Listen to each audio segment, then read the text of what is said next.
Well, we can't deny the power of the mind, and that's what we're talking about today on the Limitless Leadership Lounge. It's a tri-generational conversation for you, the emerging leader. This conversation, if it's been valuable to you, past episodes, past guests, our solo episodes, we'd love to hear from you.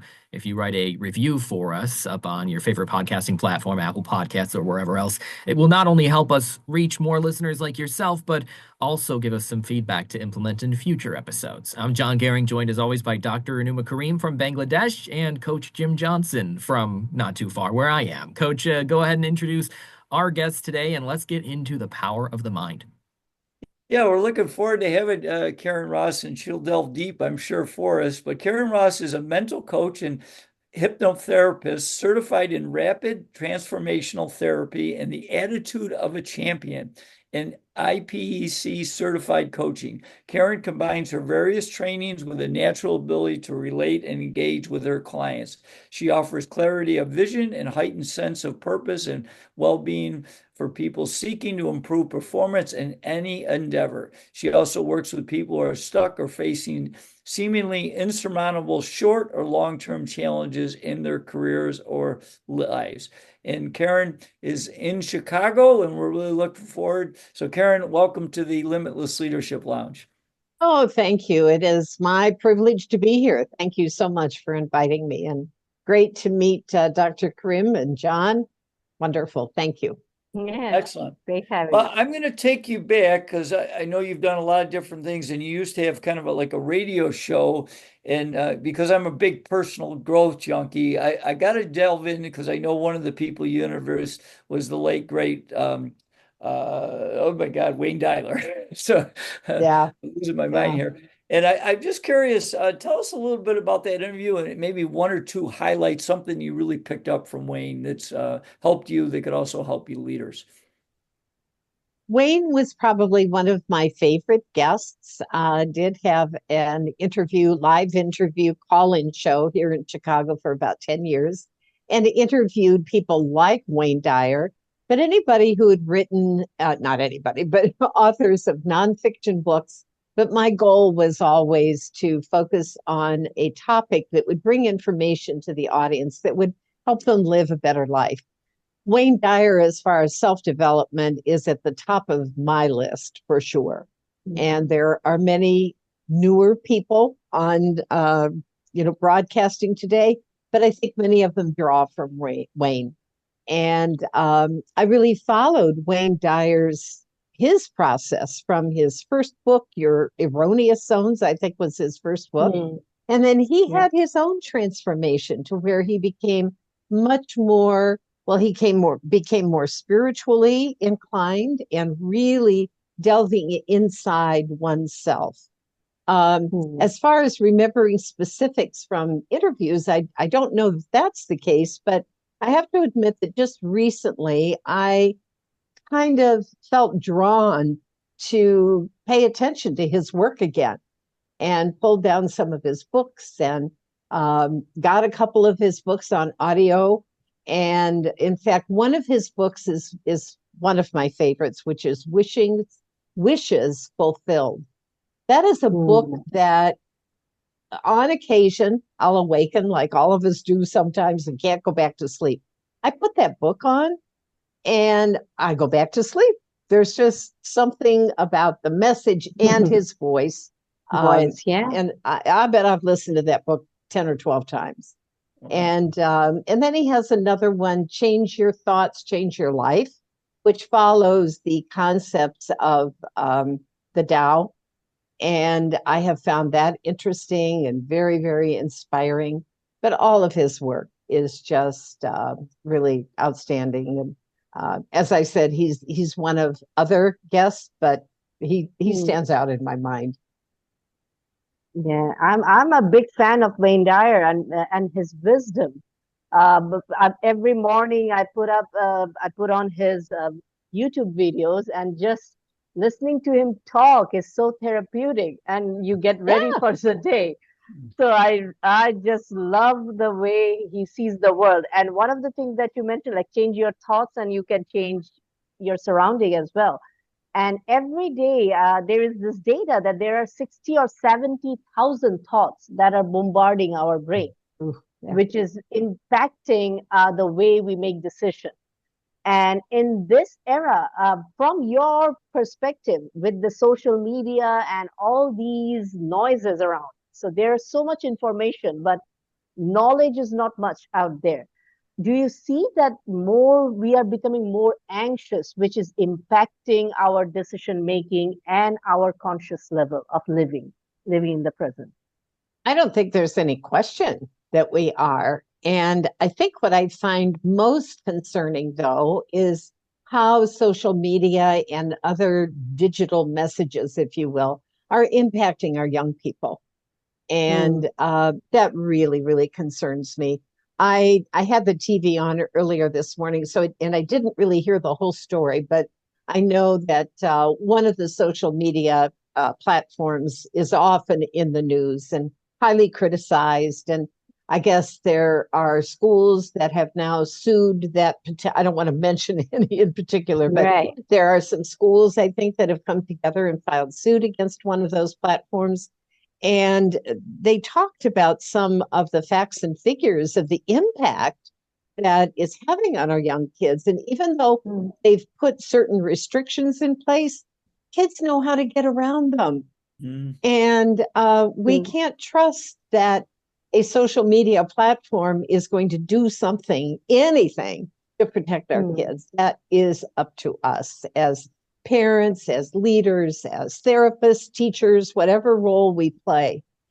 We have to play a role and be Right. involved in that aspect, because there are too many, unfortunately, really sad stories of how the digital world has played into a child or a teenager's life. But yes, Yeah, I and think yeah. anxiety among adults too. It's just increased without them even really knowing what's happening. So following up to it, like what if a parent comes to you with this problem that the teenager is anxious and all the time in social media? What are some things like where we adults can do to help the teens from this habit? Mhm. Do you have Um, any suggestion? well, I happen to be working with some athletes right now who are teenagers. And Hmm. I don't know that we've really gotten into the specific area of social media with them, but I am acutely aware of the anxiety that they experience. Mm, And consequently, that creates mental blocks that inhibit their performance. And typically, that's why they've come to me either through a parent, through a coach, um, and well, I can think of a group right now that it was a wrestling coach that brought some of his wrestlers to me. And he said they are so good, but he said they've got a mental block that keeps them from mm, performing their best.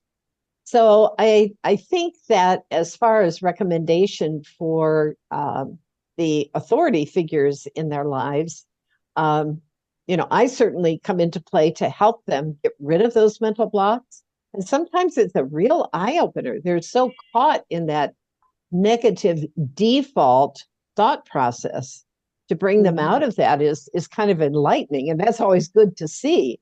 Um, but as far as the people that have a role in their lives on a consistent basis, I think it comes down to just staying involved and knowing what are they seeing on digital platforms and social media. Where are they spending time? How is it impacting their relationships, whether it's a mm. friendship or a romantic relationship? Um, just really staying aware. Right, And right. once a young person reaches a certain age, we can't be very dogmatic and say, well, you Mm, can't do that, because they're going to do it. So mm, to be involved and let them know that they can come to you with any concern, you're open to discuss any topic with them. think that's really the key. And that if they need assistance or support beyond what that person can provide, there are people like me and others who can come into play and have a really dynamic impact. Good. Wow. Thanks. Now, let's talk a little bit about the subconscious mind because we know the kind of impact oftentimes that these things have on ours and our children's conscious minds. But how much subconscious processing is going on here that we may not even be aware of? Oh gosh, so much, so much. I think it's important for people to know that our subconscious mind is by far the most creative, most powerful instrument in the world. Hmm. And we all have one. And unfortunately, it's our conscious mind that is so active. Our conscious mind is loud, noisy, judgmental, critical. Um, it doesn't often have really supportive, good things to say to us until we teach it. We can teach it to have a better voice for us, but we do that through the subconscious mind.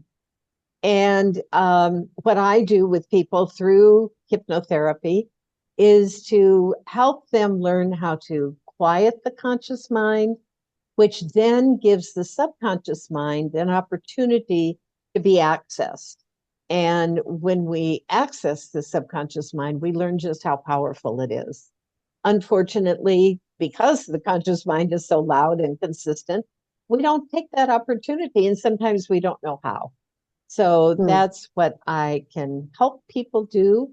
And that can just make a huge difference. So I have to admit that sometimes, and particularly with young people, I ask the question, do you realize you have two minds? And, they kind of look at me that, what do you mean? And to really make that distinction that they're listening to their conscious mind all the time. And if they do have a negative dialogue going on or monologue, that's the mind. But they have this other mind that is waiting for good direction, waiting for the subconscious mind is different in that it doesn't judge, it doesn't second guess, it doesn't question. It's just there to accept new information, to accept new commands. And when a young person or an older person, doesn't have to be a young person, but understands that they have that kind of power with their subconscious mind, it really can be a game changer, no question. Hey, Karen, tell us a story of, one of your clients, because, again, whether it's young, middle age, or elderly, is that we all have mental blocks.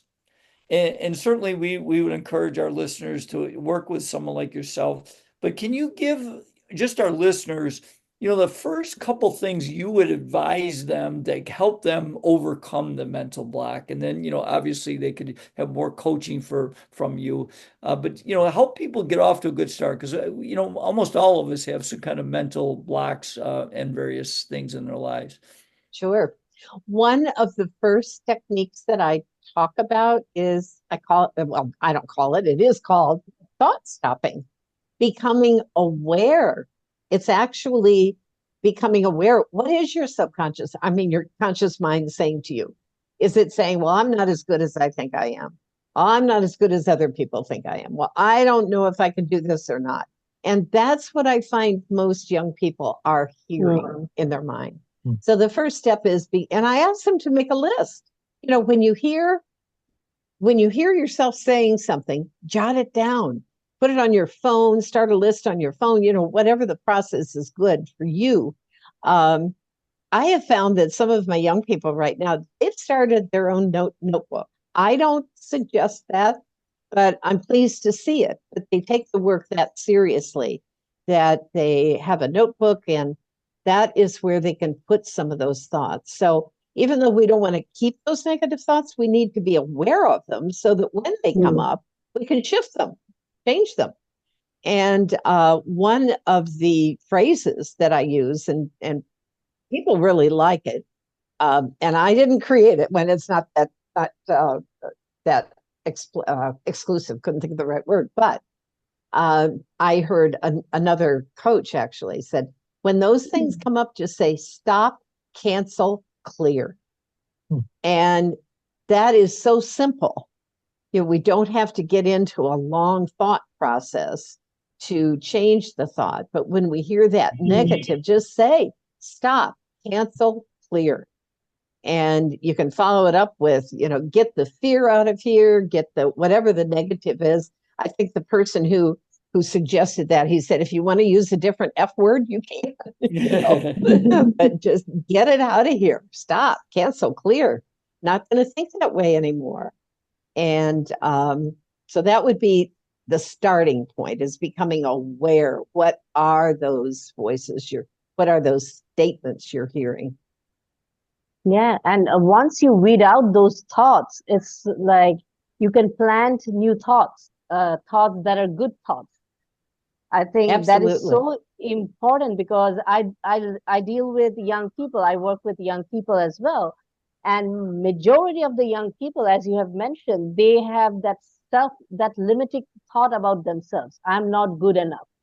I cannot do that. Blaming the whole world, all these thoughts. And it's so painful to see that so much potential, they have so much potential, but they're not using it because of these thoughts. And it's I always tell them in a computer language, garbage in, garbage out. The thoughts can come in, but let it go out. Just throw it from other side. But it's not so easy. So one of the technique you have mentioned is like writing it down. So that is a kind of awareness. How important is this self-awareness for all of us to rise to our potential, to lead, or to be our best? And can you suggest some other techniques to become more self-aware about who we are and about our thoughts? Well, certainly, when people become aware of some of these thoughts, staying with that for just a moment, and sometimes they'll look at they'll hear a voice and they'll write it down, and they'll look at it and say, well, I don't believe that. And yet that's what they're hearing. That's the voice that's going over and over in their mind. And then sometimes there is a matter of going back and finding out. I don't spend a lot of time. I know that many therapy practices are very long-term, and, let's go back. And I spend very, very little time doing that. I'm very solution-focused and forward-focused. And I'm also focused on helping the individual know how to do this themselves. I teach self-hypnosis, and they don't want it. I don't want them to need me forever. If they come back later with a new issue, that's fine. Then we'll deal with that. But I'm afraid I got off track. That's okay. I think that, yes, I think the awareness is critical, because that is a starting point for people to say something like, I don't want to think that, or I don't believe that.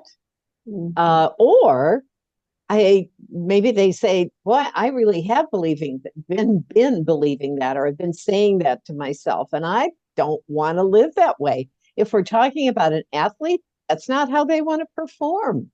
I have a client right now who is the captain of his soccer team in college, and he has taken on a lot of anxiety based on responsibility. And unfortunately, that hasn't always come through as a motivating factor to the team. Well, we've been able to shift that. And now his team sees him differently, because he doesn't have that same level of anxiety, and he's released some of his sense of responsibility. And I was so happy. Last weekend, I got a text from him over the weekend. We just won our game 3-0. And I guess in that particular tournament or whatever, they've never won before. And I said, that's because they have a great leader. Your team has a great leader. And they sense that. And he's starting to acknowledge, and rather than worrying about what he's not bringing to his team, acknowledging what he does bring to his team and the impact that that has on all of his teammates and ultimately everyone's performance, including his. Yeah. I think we lost our doctor. We I know lost Doctor. she warned us that Yeah. she might have some issues. Hopefully she'll be back, but We'll hop back we're on not soon. sure on that. Yeah. Karen, how about the concept of hypnosis? Because this is fascinating to a lot of people. I know there are people out there who will call it pseudoscience or wonder about the effectiveness of it, but talk about some of the results that you've seen and what exactly you mean by hypnosis. Well, you're right. Some people are curious and some people are scared of it because of misconceptions about it. I always, if I'm doing a presentation or meeting one-on-one with somebody, I always ask, what do you know about hypnosis? And most of the time, they say, only what I've seen in movies and on TV. Well, you couldn't ask for a worse representation of hypnosis. Uh, there is stage hypnosis, there's street hypnosis. People find that entertaining. I don't particularly. I just don't like it because I think it diminishes the importance of what hypnosis can accomplish with somebody, and um, it is not or doesn't have to be, kind of a woo woo thing. I was on there's a group of world hypnotists that come together each week, and I remember one guy saying that he had somebody come in and he started to work with her, and she said, "Well, where's your watch?" And he said, "What do you mean?" And she said, "Well, you have to have a watch on a chain, And he said, "Well, I really don't do that." And she got up and she said, "When you have a watch, then you can do hypnosis. Just let me know." And so he did. He said, "I went to Walmart. I went to the toy department and I bought a watch on a chain. I called her and I said, 'Okay, I've got my watch.'" And she came back. So, I mean, that may be an oversimplification, but some people do have a perceived conception or a perceived idea of what hypnosis is. And if you don't do it that way, you're not hypnotized. You can be hypnotized with your eyes wide open. You can be hypnotized in a conversation with somebody. In fact, I know many hypnotherapists that talk about just doing conversational hypnosis. And I would guess that much of my work is that. But I also find that people like going into a trance of sorts and they like that feeling. They like the feeling they have afterwards. And so I do incorporate that into most of my sessions. Um, I will dispel some myths about hypnosis. That I just talked to somebody yesterday and they said, "I've always been scared of it because I was afraid I'd be caught in a trance and I couldn't get out." It just doesn't happen. You're always, yes, you're in a type of a trance, but you know what? We're in a different kind of a trance all day, every day. When we drive our car to someplace every day and we get there and we say, "Oh my God, how did I get here?" Well, you were in a trance. It's a certain kind of trance. You walk into a store and maybe the tiles are laid out a certain way that you should walk, which lead you to a certain place in the store. That's putting you in a trance. It's putting you in a type of trance. When you pull into a parking lot and you follow the areas, they very appropriately guide you so that everybody's safe, but it puts you in a type of a trance. But the point I want to make is that if you're needed, if something calls your attention that is critical, you will be right there, just like that. And I will tell you a little story. I was working with someone. I always tell people that it's best to have their pets in another room. Don't have them. Because believe it or not, pets pick up the energy and it's a positive thing. It's a good thing. But it's just better to have them in another room. So one day I'm working with a woman and she is in a trance and she's deeply relaxed. And all of a sudden, a cat climbs up on her chest. And she's startled. I'm startled. She said, I don't know how that happened. I had two cats, put them in the other room, closed the door. She said, this cat, though, has learned how to open that door. Wow. And so she was she was alert immediately, able to put the cat out of the room, close the door, come back very, very quickly, come right back to the place where she was. So I have another client right now who's afraid, really, to sleep at night because she has a baby and she's afraid her baby's going to need her. And I said, I, I'm not a mom, but I know enough moms to know that if your baby needs you, you'll be right there. You will hear it no matter what. So please sleep. But Yeah. that's not exactly hypnosis, but it's in that same realm. Yeah. Hey, Karen, can we delve just a little deeper? Because, I did a lot of work with my basketball teams on mental imagery. In fact, we used to do an imagery session before every game. And I think the kids really got buying into it. We ended up having quite a bit of success. But can you give us a little bit of clarity? What is the difference between mental imagery and hypnosis, or are they pretty similar? Just give us a little bit of clarity on that. I think there's certainly a similarity and a crossover. I think with hypnosis, you preface it with a process that takes one into that trance we were talking about, takes them into a state of deep relaxation, um, relaxing the conscious mind, opening up, accessing the subconscious mind. With visualization, it's still very conscious.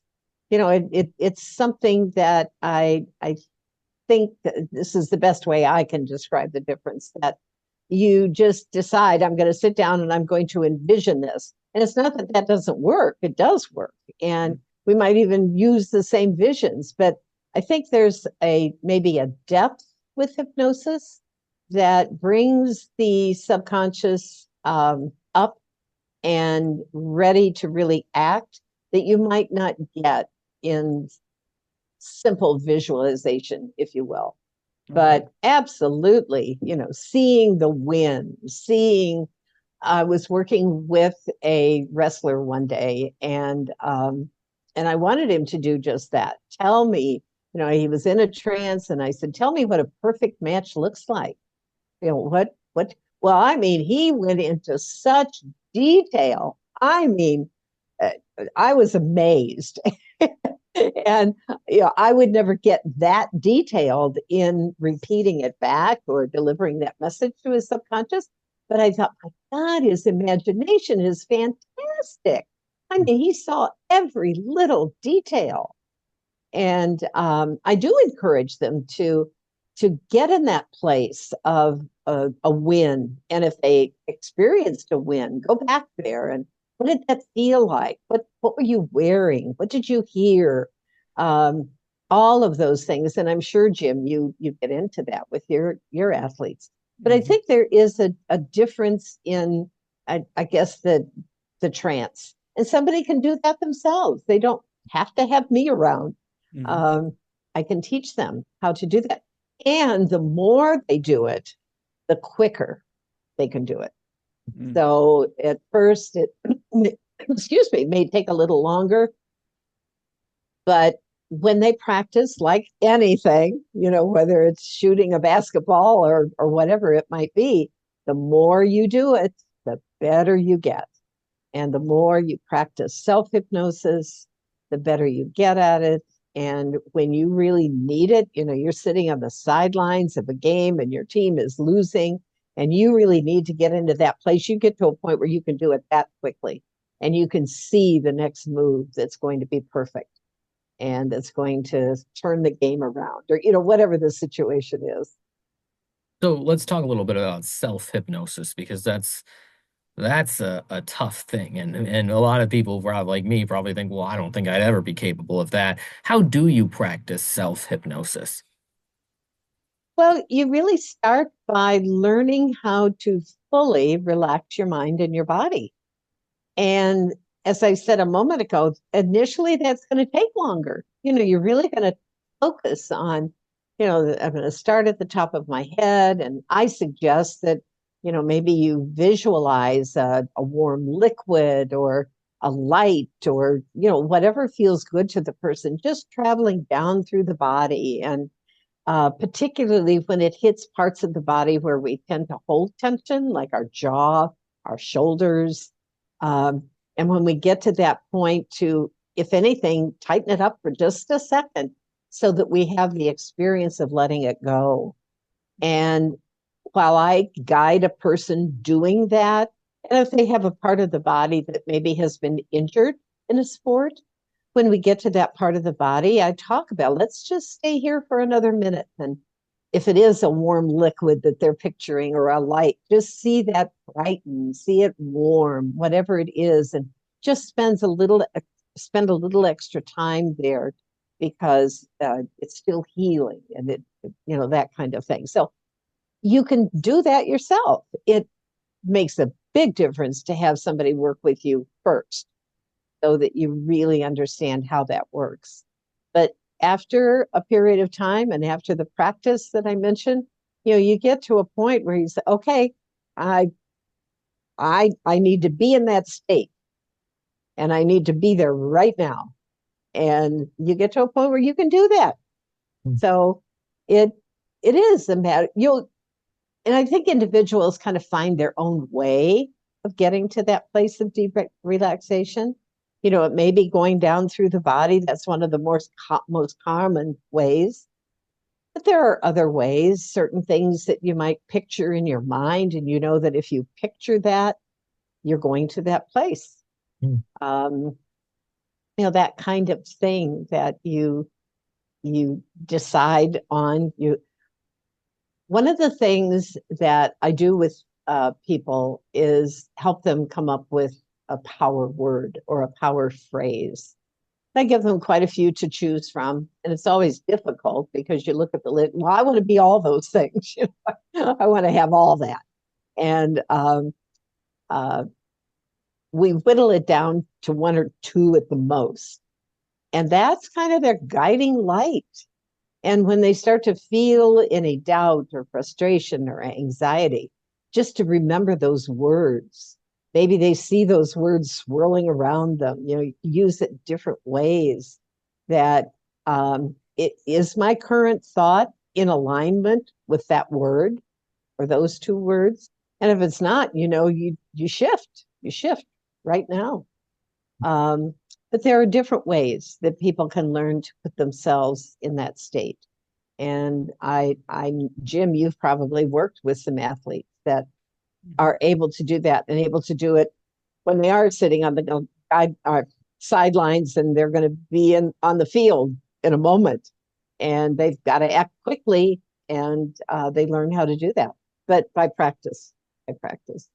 Well, the process, I'm just putting it all together. I want you to verify, because you gave us a really neat, and I've used with our players, we used to use the phrase cancel, it will get better. So, something similar, but you said stop, cancel, and clear, which sounds like great.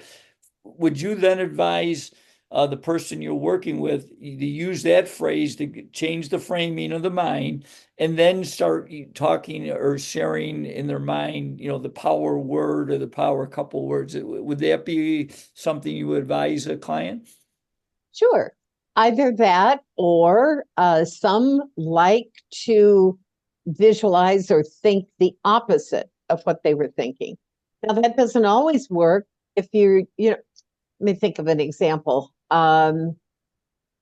If you're working toward a particular goal and you're not there yet, maybe you don't always want to say, I am blah, blah, blah, because your subconscious knows, well, no, I'm not yet.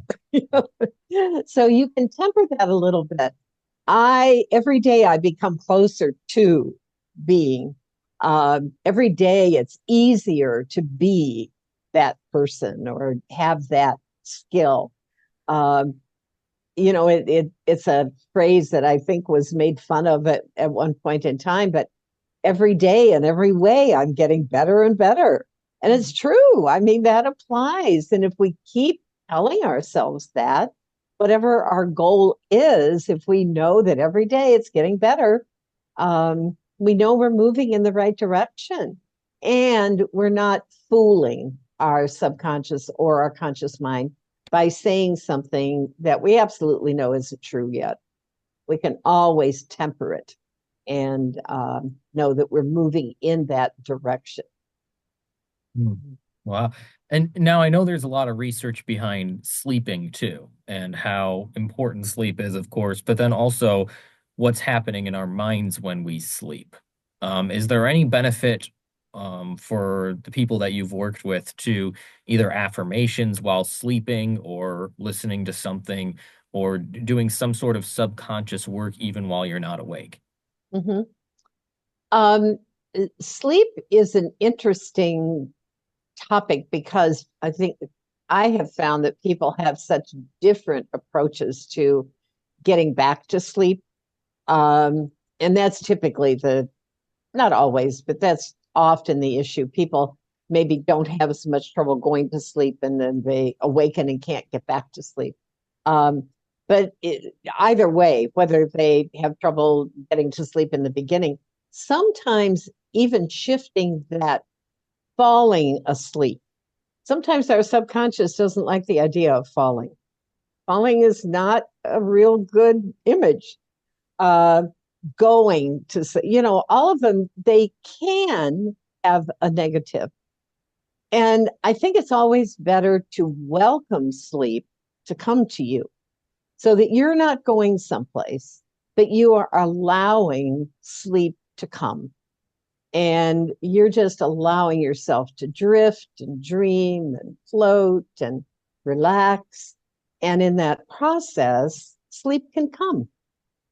And I think that makes a big difference in our perspective. And the more difficulty we might be having in sleeping, the more anxiety we feel. Oh my God, I have to get up at such a time. I can't, if I don't go to sleep, that just worsens it. I think we all know that. Um, I have to go back to Wayne Dyer in his book.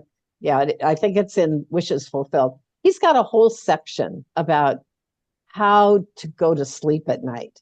And he said, if you get in bed and you go over all the mistakes you made that day and everything you should have done differently, that is not setting you up for a good night's sleep. But if you can look back at all the good things that happened, where you really shone, whatever the right word is, where you really performed the way you wanted to, and just see those things. And then gratitude for whatever went right that day. That's a good starting point. But he also says, I remember this so well, if you lay there for 15 to 20 minutes, wide awake, struggling to go to sleep, he said, don't do that. Get up, go in another room, do something different, read something. I don't remember if he said watch TV, whatever, but do something different and then come back. And I think most people want to just lay there in the dark, feeling anxious about not sleeping. And it's hard. He said it is hard, especially if it's cold and you want to stay bundled up. Even if you're not asleep, it feels good to be, kind of enfolded. But he said, don't do that to yourself. So that's a lesson, I guess that we can all take. Um, I have found that sometimes if I feel like I'm not going back to sleep very quickly, struggling a little bit with that, I will just say, not out loud necessarily. You can say it out loud, but you can start by saying it out loud and then just verbalize the words in your mind. But I am so sleepy. I am so sleepy. And if you say the words, you can't say two different things at the same time. So you can't also say what's keeping you awake. Right. And that has done it for me sometimes, just to say that over and over. I am so sleepy. And pretty soon I'm asleep. That's a great point.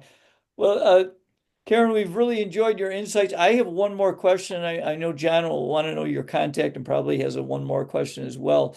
My question is because I was curious, when I read your bio, uh, called The Attitude of a Champion. And I know with our players, we also used to talk to them about for us to be outstanding, we got to be exceptional, things we can control. And two that we always talked about was work ethic and attitude.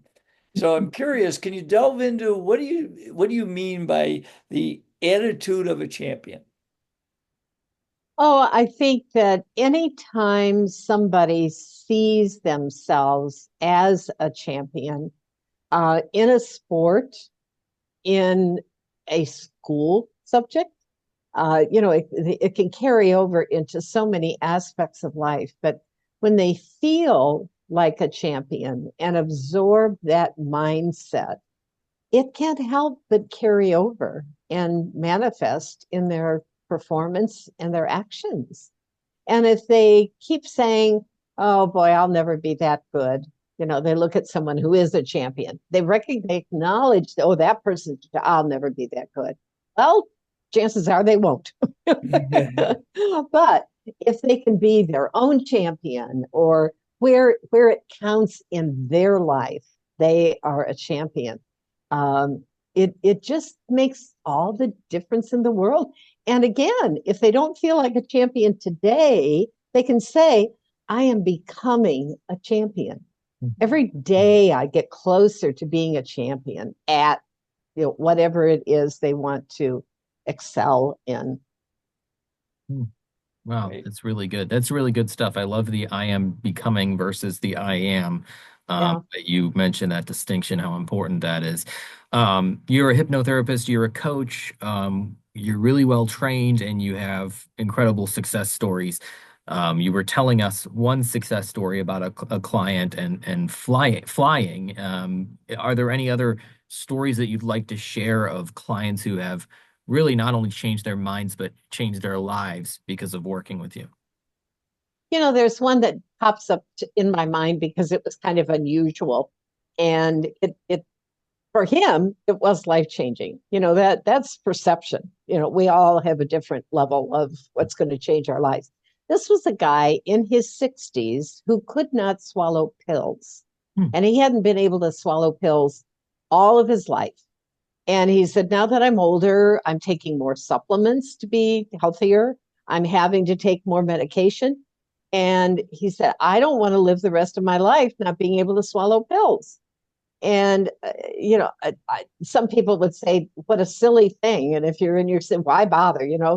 Well, he felt strongly. He didn't want to live the rest of his life that way. With him, we did go back and figure out, we did a little discovery. Why can't you swallow pills? Because he said he'd tried things when he was a teenager, an adult, he tried doctors, so on and so forth. We discovered a belief that he formed when he was a toddler. And I don't figure that out. I don't come up with that. I don't know what his life was, but he came up with it. And it was such a perfect example because he said, I don't need to believe that anymore. That's crazy. And I think it was within 2 days he was swallowing all of his pills. Wow. So that's an example that it didn't win the Olympics or anything like that, but for him it was monumental. It Mhm. really was. So if it can work on something like that that seems simplistic, imagine what it can do if we're talking about sports performance or so many aspects of life. Oh, yeah. Amazing. KarenRossNow.com is where you want to go to find out more information and book a call with Karen to see if you'd be a good fit to work together. Karen, are you currently taking on new work? What should somebody do if they're interested in your hypnosis and coaching? Well, I hope they will go to my website, and there are buttons, where they can click and schedule a complimentary time to chat with me, and we'll determine if it's a good idea. Or they can email me directly, info@KarenRossNow.com, and I'll be happy to work out something. They don't have to go through that digital calendar. But we can, yes, I am taking on new clients, and I love working with athletes. I have to say that the young athletes I've been working with have, what's the right word? They've increased my hope for the future. Maybe that's because these people are, when I hear them say, I want to be my best, it just makes my heart sing, because unfortunately, there are other messages out there that would lead us to believe that young people don't think that way anymore. Well, they do. And those are the ones I want to work with, the ones that just want to do better, be better. And that's our future. And I love seeing that hopefulness, and love seeing the change. KarenRossNow.com for more information. Karen, we learned a lot from you today. We're fascinated by some of the topics that you covered, and we just thank you so much for giving us some of your valuable time here on the Limitless Leadership Lounge. Well, I thank both of you, Jim and John, and the doctor. I'm sorry we lost her, but I hope everything's okay in her world. But Yeah. thank you so much for having me. I enjoyed this tremendously. Thank you.